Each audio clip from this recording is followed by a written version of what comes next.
নমস্কাৰ সকলোকে পুনৰ এবাৰ স্বাগতম জনাই আজি আমি আৰম্ভ কৰিবলৈ ওলাইছো এখন আঁচনি বিষয়ে জানিবলৈ তো এই আঁচনিখন বৰ্তমান সময়ত অসমত বহুত বেছি জনপ্ৰিয় হৈ পৰিছে আৰু বিশেষকৈ যিসকল ছাত্ৰ ছাত্ৰী আছে তেওঁলোকৰ বাবে অতিকৈ গুৰুত্বপূৰ্ণ আঁচনি হয় এই আঁচনিখনৰ নাম হৈছে জীৱন প্ৰেৰণা স্কিম 2025 তো আজি আমি এই ভিডিঅ'টোৰ জৰিয়তে এই জীৱন প্ৰেৰণা আঁচনিখননো কি হয় তো এই আঁচনিখনৰ পৰা কোনসকল লোক মানে বেনিফিট অৰ্জন কৰিব পাৰিব আৰু কোনে কোনে এই সুবিধা লাভ কৰিব কি ডকুমেন্ট প্ৰয়োজন হ'ব বা কেতিয়া পৰা এই আঁচনিখনৰ বাবে আপোনালোকে এপ্লাই কৰিব পাৰিব আদি বিভিন্ন ধৰণৰ কথাসমূহ আমি আলোচনা কৰিম আৰু আপোনালোকৰ ওচৰৰ মানে যাৰ ডকুমেন্ট নাই সেই ডকুমেন্ট নথকা লোকসকলৰ বাবে এটা কাৰণে ভাল হ'ব তেওঁলোকে কি ডকুমেন্ট লাগিব আদি বিভিন্ন কথা এই ভিডিঅ'টোৰ জৰিয়তে জানিব পাৰিব তো সেইকাৰণে বলক আজি আমি এই আঁচনিখনৰ বিষয়ে জানো আৰু যদি আপোনালোকে চেনেলটো ছাবস্ক্ৰাইব কৰি লোৱা নাই তেন্তে ছাবস্ক্ৰাইব কৰি ল'ব আমি বিভিন্ন ধৰণৰ যিসমূহ আঁচনিৰ লগতে বিভিন্ন ধৰণৰ কম্পিটিটিভ এক্সামসমূহৰ বাবে প্ৰিপাৰেশ্যন চলাওঁ তো সেইকাৰণে আপোনালোকৰো লাভ হ'ব তো বলক আজি ভিডিঅ'টো আমি আৰম্ভ কৰোঁ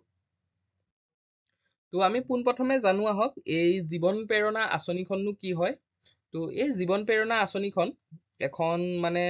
ছাত্ৰ ছাত্ৰীসকলক সহায় কৰিবৰ বাবে বা যিসকলে কম্পিটিটিভ এক্সামৰ বাবে প্ৰিপাৰেশ্যন কৰি আছে আৰু যিসকলে বৰ্তমান সময়ত মানে গ্ৰেজুৱেশ্যন কমপ্লিট কৰিছে তেওঁলোকৰ বাবে এখন ভাল আঁচনি হয় তো এই আঁচনিখনে কি কৰিব যিসকলে বৰ্তমান 2024 আৰু 2025 বৰ্ষত তেওঁলোকে গ্ৰেজুৱেশ্যন যদি কমপ্লিট কৰিছে তেওঁলোকক কি কৰিব চৰকাৰে এই আঁচনিখনৰ যোগেদি আপোনাৰ মন্থলি 2500 টকাকৈ দিব আৰু যোনসকল ল'ৰা ছোৱালীয়ে ভাবিছে যে মই কিবা পঢ়িম বা মোক পঢ়িবৰ বাবে 25,000 টকা একেলগতে লাগে তো তেওঁলোকে কি কৰিব পাৰিব একেলগে সেই 25,000 টকা লাভ কৰিব পাৰিব তো আমি এতিয়া চাওঁ তো এই আঁচনিখনৰ সুবিধাসমূহ কেতিয়া ল'ব পাৰিব আৰু এই আঁচনিখনৰ এপ্লাই কেতিয়াৰ পৰা আৰম্ভ হ'ব তো বলক নেক্সট পেজত যাওঁ আমি তো এই আঁচনিখন ঘোষণা কৰিছে কোনে এই আঁচনিখন ঘোষণা কৰিছে আসাম গভৰ্ণমেণ্টে তো আসাম গভৰ্ণমেণ্টে ঘোষণা কৰিছে আৰু কেতিয়া ঘোষণা কৰিছে যি 2025 চনৰ যি অসমৰ বাজেট আছিল সেই বাজেটত এই কি আছিলে জীৱন প্ৰেৰণা আঁচনিখনৰ বিষয়ে ঘোষণা কৰিছিল আৰু ইয়াৰ বাবে পাই 2.62 লাখ ৰুপিজ কি কৰিছে মানে ধাৰ্য কৰা হৈছে মানে এই আঁচনিখনৰ বাবে লোৱা হৈছে তো এই আঁচনিখনে কি কৰিব যিসকল মানে গ্ৰেজুৱেট কমপ্লিট কৰিছে তেওঁলোকক এক ফাইনেন্সিয়েল মানে হেল্প কৰিব যে মানে ফাইনেন্সিয়েল ৰূপে মানে তেওঁলোকক হেল্প কৰিব যাতে তেওঁলোকে বিভিন্ন ধৰণৰ কম্পিটিটিভ এক্সামৰ প্ৰিপাৰেশ্যন কৰিবলৈ সুবিধা পায় বা যিসকলে মানে পঢ়ি আছে তেওঁলোকে মানে যিসকলে BEd কৰি আছে DLEd কৰি আছে তেওঁলোকৰ বাবে সহায় হোৱাকৈ এই আঁচনিখন লৈছে আৰু এই আঁচনিখনত মানে বিশেষকৈ যোনসকল 2025 বৰ্ষ যোনসকলে BA পাছ কৰিছে মানে BA পাছ কৰিছে BA মানে যিকোনো গ্ৰেজুৱেশ্যন কমপ্লিট কৰিছে তেওঁলোকৰ বাবে এইখন মানে এইখনে কামত দিব বা আৰু 24 খিনিও দিয়া কথা আছে তো দিব সেইটো সময়ত গম পোৱা যাব আৰু এই আঁচনিখন লাভ কৰিবৰ বাবে আপোনালোকে মানে যদি প্ৰাইভেটৰ হয় প্ৰাইভেট ইউনিভাৰ্চিটিৰ পৰা যদি কমপ্লিট কৰিছে গ্ৰেজুৱেশ্যন তেন্তে আপোনালোকে লাভ নকৰিব তো আপোনালোকে এই আঁচনিখনৰ সুবিধা ল'বলৈ হ'লে গভ কলেজ বা গভ ইউনিভাৰ্চিটিৰ পৰা আপোনালোকে মানে গ্ৰেজুৱেশ্যন কমপ্লিট কৰা হ'ব লাগিব যি প্ৰাইভেট হ'লে নহ'ব তো ইয়াৰ পৰা চাওঁ নেক্সট আৰু কি আছে তো এইখিনি আপোনালোকে কিমান পাব 25,000 পৰা 50,000 পাব আৰু ইয়াৰ যিখিনি হ'ব যি এপ্লিকেশ্যন মোড হ'ব আপোনালোকে অনলাইনভাৱে আবেদন কৰিব পাৰিব আৰু অনলাইনভাৱে আবেদন কৰিব পাৰিব আৰু অতি সোনকালে এই পৰ্টেলটো মুকলি কৰি দিব চৰকাৰে যিহেতু ADRE আৰু আসাম পুলিচৰ যি মানে ৰিজাল্ট এই ৰিজাল্ট দিয়াৰ পিছতে মানে এই পৰ্টেলটো মুকলি কৰিব আপোনালোকলে কিয়নো যদি ইয়াৰ আগতে কৰি দিয়ে মানে তেতিয়া বহুত চাকৰিৰ পৰা চাকৰি মানে যোনসকলে পাব এইবাৰ সেইসকলেও ইয়াত এপ্লাই কৰিব আৰু তেওঁলোকেও এই সুবিধাটো লাভ কৰিব সেইকাৰণে মানে কি কৰিব ফাৰ্ষ্ট এই যিখিনি ৰিজাল্ট দিব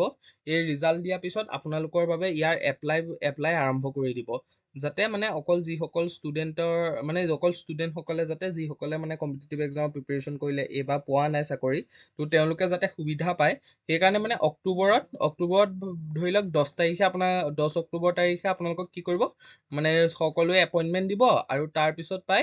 10ৰ মানে 15ৰ পৰা 20 তাৰিখৰ ভিতৰত ইয়াৰো পৰ্টেলটো মুকলি হৈ যাব হা। তো আপোনালোকে কৰিব পাৰিব। আৰু ইয়াৰ যোনটো উদ্দেশ্য সেইটো কি আছিলে, যিসকল মানে আমাৰ ইউথ আছে অৰ্থাৎ যুৱক আছে, সেই যুৱক যুৱতীসকলক মানে মানে কি আৰু আত্মনিৰ্ভৰ কৰি তুলিবৰ বাবে বা তেওঁলোকক অলপ মানে সকাহ দিবৰ বাবে এই আঁচনিখন লোৱা হৈছে, এইটোৱে মূল অবজেক্ট। এতিয়া আমি চাওঁ আহক ইয়াৰ বাবেনো কি কি ডকুমেণ্টৰ প্ৰয়োজন হ'ব। তো ডকুমেণ্ট বুলি ক'লে আপোনালোকক পোনপ্ৰথমে লাগিব যি আমাৰ HSLC আছে, HSLC, HS অৰ্থাৎ হায়াৰ ছেকেণ্ডেৰী, আৰু গ্ৰেজুৱেশ্যনৰ যিসমূহ মাৰ্কশ্বিট আৰু চাৰ্টিফিকেট, এইখিনি প্ৰয়োজন হ'ব আপোনালোকক নাম্বাৰ 1। আৰু দ্বিতীয়তে আপোনালোকক কেটেগৰী চাৰ্টিফিকেট লাগিব, কাৰণ চবতে দেখে যে কেটেগৰী চাৰ্টিফিকেট লাগে, অৰ্থাৎ আপোনাৰ কি কাষ্টৰ হয়, কাষ্ট চাৰ্টিফিকেট লাগিব। তাৰপিছত আপোনালোকক লাগিব ইনকম চাৰ্টিফিকেটখনো লাগিব আপোনালোকক। তাৰপিছত আপোনালোক যে অসমৰ হয় তাৰ এটা প্ৰুফ লাগিব, প্ৰুফটো হৈছে PRC দিব লাগিব। আৰু PRC দিয়াৰ পিছত আৰু এটা অন্যতম মানে ডকুমেণ্ট হৈছে আধাৰ কাৰ্ড লাগিব।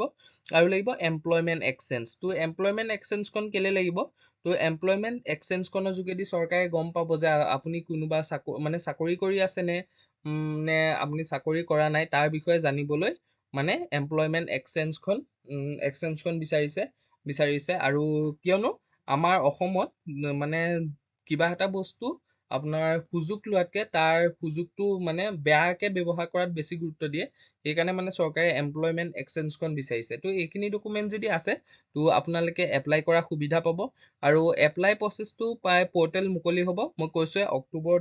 15ৰ পৰা 10 মানে অক্টোবৰৰ ভিতৰতে, মাহটোৰ ভিতৰতে আপোনালোকৰ এপ্লাই পৰ্টেল মুকলি হৈ যাব আৰু তাত আপোনালোকে এপ্লাই কৰিব পাৰিব। তো এইখিনিয়ে আছিলে কথা। যদি আপোনালোকে এই ভিডিঅ'টো চাই ভাল পালে তেন্তে লাইক কৰিব, কমেণ্ট কৰিব আৰু চেনেলটো ছাবস্ক্ৰাইব কৰি ল'ব, কাৰণ আমি যেতিয়াই এই আঁচনিখনৰ এপ্লাই হ'ব তো কি প্ৰচেছত এপ্লাই হ'ব আমি সকলো কথা ইয়াতে জনাম। তো এইখিনি কথা জানিবলৈকে আপোনালোকে চেনেলটো ছাবস্ক্ৰাইব কৰি ল'ব আৰু বিভিন্ন ধৰণৰ এক্সামসমূহৰ নটিফিকেশ্যন পাই থাকিবলৈ বা বিভিন্ন আঁচনিসমূহৰ বিষয়ে জানি থাকিবলৈ চেনেলটো ছাবস্ক্ৰাইব কৰি ল'ব। আজিলৈ ভিডিঅ'টো ইমানেই, ধন্যবাদ।